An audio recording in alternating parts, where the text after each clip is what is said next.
నమస్తే friends, welcome back to my channel. నేను మీ దుర్గస్ kitchen. ఈరోజు మన కిచెన్లోని గోరుచిక్కుడుకాయలు థిక్ గ్రేవీతోని ఇలా వండుకుంటే చాలా బాగుంటుంది. మనకి చపాతీ రోటీలోకి చాలా రుచిగా ఉంటుంది. మరి ముందుగా మన ఛానల్ కొత్తగా ఎవరైనా చూస్తున్నట్లయితే మొదటి నుండి చివరి వరకు స్కిప్ చేయకుండా చూడండి.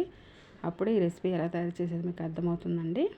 ఇక్కడ నేను ఒక 1/2 కేజీ గోరుచిక్కుడుకాయలు తీసుకున్నాను. లేతగా ఉన్నాయి మంచిగా. ఇవి కట్ చేసుకొని శుభ్రంగా కడిగేసి పెట్టుకున్నాను, వడారబెట్టాను. ఈ విధంగా ఇవి పక్కన పెట్టుకొని ఇప్పుడు ఒక గిన్నెలోని వేసి ఒక గ్లాసు వాటర్ వేసేసుకొని దీనిలోని కొంచెం అంతా పసుపు వేసుకుందాము. ఒక చిటికెడంత పసుపు వేసుకొని అలాగే కొంచెం సాల్ట్ కూడా వేసుకుందాము. సాల్ట్ పసుపు వేసుకొని ఉడికించేసుకుందాము. అలా ఇందులో వేసిన వాటర్ అంతా కూడా ఇంకిపోయే విధంగా ఉడికించుకోవాలి వీటిని అయితే. అప్పుడే మనకు దీనిలో ఉన్న ప్రోటీన్స్ ఏవి కూడా బయటికి వెళ్ళకుండా ఉంటాయి. చూడండి, ఈ విధంగా ఉడికించుకోవాలి. ఇప్పుడు ఇవి ఉడికించుకొని పక్కన పెట్టుకుందాము. ఇప్పుడు ముందుగా అయితే స్టవ్ వెలిగించుకొని బాండి పెట్టుకొని అది కొంచెం వేడైన తర్వాత ఒక 4 పావులు అయితే ఆయిల్ వేసుకుందాము. అలా వేసుకొని ఇది కొంచెం వేడైన తర్వాత పోపు గింజలు అయితే వేసుకుందాము. 1 స్పూన్ అయితే పోపు గింజలు అన్నీ కలిపినవి, ఆవాలు, జీలకర్ర, మినపప్పు, శనగపప్పు కలిపిన 1 స్పూన్ వేసాను. అలాగే ఒక మీడియం సైజు ఉల్లిపాయ చిన్న ముక్కలుగా కట్ చేశాను. ఒక 3-4 పచ్చిమిర్చి కూడా చిన్న చిన్న ముక్కలు కట్ చేసి వేసుకున్నాను. ఈ విధంగా వీటిని ఫ్రై చేసుకోవాలి. ఇప్పుడు కొంచెం కరివేపాకు కూడా వేసుకుందాము.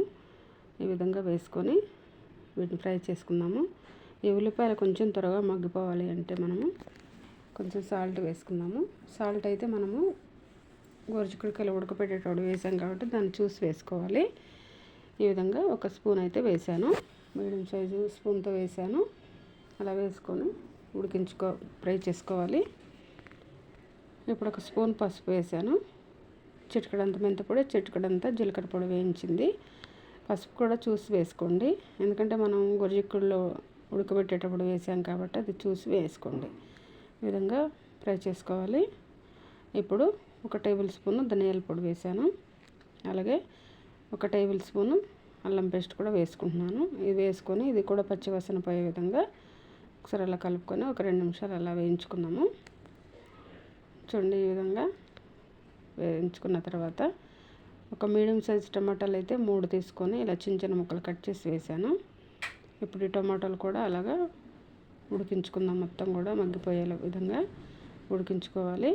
ఈ కర్రీ చపాతీ, రోటీ, పుల్కా, అన్నంలోకి చాలా బాగుంటుంది. దీనిలోని సీక్రెట్ ఏంటంటే అంత థిక్ గ్రేవీ కర్రీ రావడానికి మరి చెప్తాను. లాస్ట్ వరకు వీడియో అయితే స్కిప్ చేయకుండా చూస్తే మీకు అర్థమవుతుంది. 1 స్పూన్ అంతా గరం మసాలా వేసాను. మనకు తక్కువ మసాలాలతో ఈ కర్రీ ప్రిపేర్ చేసుకుంటున్నాము. చాలా బాగుంటుంది. దీంట్లో సీక్రెట్ ఏంటి అని అంటే పచ్చి కొబ్బరి వేసి చేసుకుంటే మాత్రం చాలా బాగుంటుంది. పచ్చి కొబ్బరి తీసుకొని ఇలాగా మిక్సీలో వేసి గ్రైండ్ చేసి వేసాను. అలాగే మీ టేస్ట్ తగినట్లు చూసి కారం వేసుకోండి. నేనైతే 1 స్పూన్ వేసాను కారము. మరి ఈ విధంగా వేసుకున్న తర్వాత ఈ పచ్చి కొబ్బరి కూడా పచ్చి వాసన పోయే విధంగా అలాగా ఉడికించేసుకోవాలి. టమాటాతో పాటు ఒక 2-3 నిమిషాలు అలా ఉడికించుకుందాము. మనకి ఆయిల్ సపరేట్ అవుతుంది కదా, టమాటా కూడా ఉడికిపోయింది. ఒకసారి ఈ విధంగా కలుపుకుందాము. కలుపుకొని ఇప్పుడు మనం ఉడికించుకొని పక్కన పెట్టుకున్న గోరుచిక్కుడుకాయలు ఉన్నాయి కదా, అవి వేసేసుకుందాము. వేసుకున్న తర్వాత అలాగా మొత్తం కూడా ఈ మసాలాలు ఇవి అవి కలిపి గోరుచిక్కుడుకాయలకు పట్టే విధంగా కలుపుకొని ఉడికించుకోవాలి. ఒక 5-6 నిమిషాలు ఉడికించుకుంటే మొత్తం కూడా ఉప్పు, కారాలు, మసాలాలు ఈ గోరుచిక్కుడుకాయలకు పడతాయి. చాలా రుచిగా ఉంటుందన్నమాట. ఇది పచ్చి కొబ్బరి వేయడం వల్ల చాలా టేస్ట్ వస్తుందన్నమాట ఈ కర్రీ అయితే. మరి ఒక 3/4 వంతు వాటర్ అయితే వేస్తున్నాను. వాటర్ వేసుకొని ఈ విధంగా ఒక 2 నిమిషాలు ఉడికించుకుంటే మనకు థిక్ గ్రేవీ కర్రీ రెడీ అయిపోతుంది. ఈ థిక్ గ్రేవీ కర్రీ చాలా అంటే చాలా బాగుంటుంది. చూడడానికే కాదండి, తినడానికి కూడా చాలా బాగుంటుంది. 2-3 నిమిషాలు అయిపోయిందండి. లాస్ట్లో కసూరి మెత్తి వేసుకుంటున్నాను. ఈ కసూరి మెత్తి వేసుకొని అలా ఒకసారి కలిపేసుకుందామండి. అలా కలుపుకున్న తర్వాత ఒక 2 నిమిషాల పాటు అలాగా ఉడికించేసి డిష్ అవుట్ చేసుకోవాలి. మనకి కర్రీ అయితే రెడీ అయిపోయింది. ఎంతో గుమగుమలాడే గోరుచిక్కుడుకాయలు థిక్ గ్రేవీతో కర్రీ మనకి రెడీ అయిపోయిందండి. చాలా అంటే చాలా టేస్టీగా వచ్చింది. మరి మీరు కూడా మీ ఇంట్లో ఒకసారి ట్రై చేయండి. ఎలా ఉందో మాకు కామెంట్ చేయడం మర్చిపోకండి. మీ ఫ్రెండ్స్కి, ఫ్యామిలీ మెంబర్కి, రిలేటివ్స్కి షేర్ చేయండి. సబ్స్క్రైబ్ చేసుకుని గంట కొట్టడం మర్చిపోకండి.